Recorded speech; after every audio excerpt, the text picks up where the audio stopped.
RCB அணியின் marketing பிரிவு தலைவர் கைது செய்யப்பட்ட விவகாரத்தில் கர்நாடக அரசு பதிலளிக்க உயர்நீதிமன்றம் உத்தரவு பிறப்பித்திருக்கிறது. அண்மை செய்தியாக பார்த்து கொண்டிருக்கிறோம்.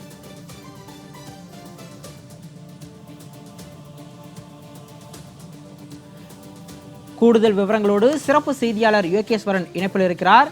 யோகேஸ்வரன், பெங்களூரு துயர சம்பவத்தை அடுத்து கர்நாடக அரசு 4 பேரை கைது செய்தது.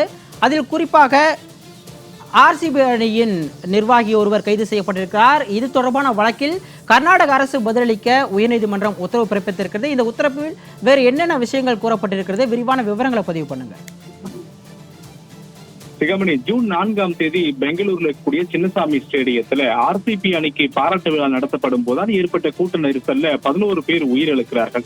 இது தொடர்பாக பெங்களூர்ல சின்னசாமி ஸ்டேடியத்திற்கு அருகில் இருக்கக்கூடிய கப்பன் பார்க் காவல் நிலையத்துல வழக்கு பதிவு செய்யப்பட்டது. இதுல யார் யார் மீதெல்லாம் வழக்கு பதிவு செய்யப்பட்டது என்றால், இந்த விவகாரத்துல ஆர்சிபி அணியினுடைய நிர்வாகிகள் ஒவ்வொருவரின் மீதும் வழக்கு பதிவு செய்யப்பட்டது. அதுல முக்கியமான ஒரு நபராக வழக்கு பதிவு செய்யப்பட்டு இன்று காலை கைது செய்யப்பட்டவர் தான் நிக்கில் சோசலே.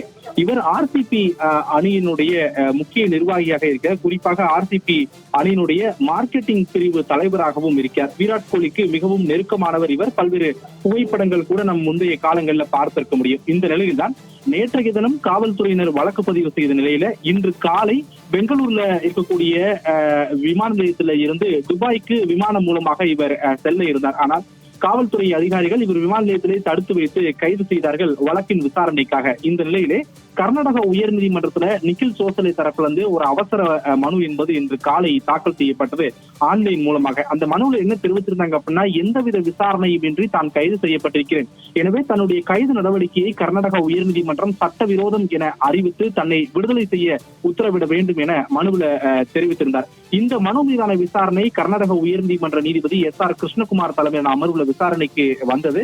அப்போது மனுதாரர்களை பொறுத்தவரையிலுமே தான் விமான நிலையத்தில் இருக்கும் போது தன்னை கைது செய்திருக்கிறார்கள், எந்தவித விசாரணையும் முன்பு நடைபெறாமல் திடீரென தன்னை கைது செய்து விசாரணைக்காக அழைத்து வந்திருக்கிறார்கள் என்று மனுதாரர் தரப்பிலிருந்து வாதம் முன்வைக்கப்பட்டது. ஆனால் அரசு தரப்புல ஆஜரான அட்வொகேட் ஜெனரலை பொறுத்தவரையிலுமே இந்த விவகாரத்துல யார் யார் மீதெல்லாம் வழக்கு பதிவு செய்யப்பட்டிருக்கிறதோ அவர்களை கைது செய்வதற்கு காவல்துறைக்கு உரிய அதிகாரம் இருக்கிறது, எனவே காவல்துறை அவர்களுடைய அதிகாரத்திற்கு உட்பட்டுதான் கைது செய்திருக்கிறார்கள் என்ற வாதங்கள் முன்வைத்தார்கள்.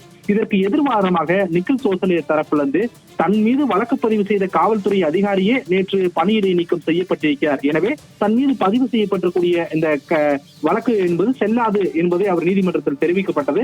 அதற்கு அதே இடத்துல மாற்றாக மற்றொரு காவல்துறை அதிகாரி நியமனம் செய்யப்பட்டிருக்கிறார். அந்த காவல்துறை அதிகாரியுடைய உத்தரவின் பேரில் இவர் கைது செய்யப்பட்டிருக்கிறார். இப்படியான வாதங்கள் எல்லாம் அடுத்தடுத்து முன்வைக்கப்பட்டது. இதனை அடுத்து இந்த வழக்குல இப்போதைக்கும் நான் எந்த உத்தரவையும் பிறப்பிக்க விரும்பவில்லை, மாறாக இந்த வழக்கு தொடர்பாக கர்நாடக காவல்துறை மற்றும் கர்நாடக அரசு விளக்கம் அளிக்க வேண்டும் என்று நோட்டீஸ் பிறப்பித்து வழக்கை திங்கட்கிழமைக்கு ஒத்திவைத்தீர்கள்.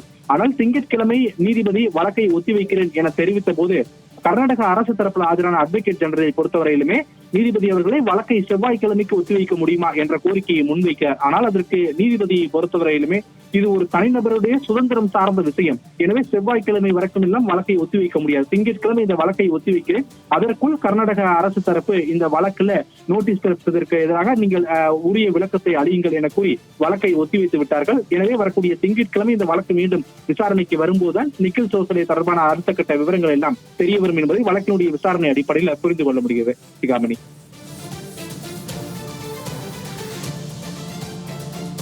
கூடுதல் விவரங்களுக்கு நன்றி யோகேஸ்வரன்.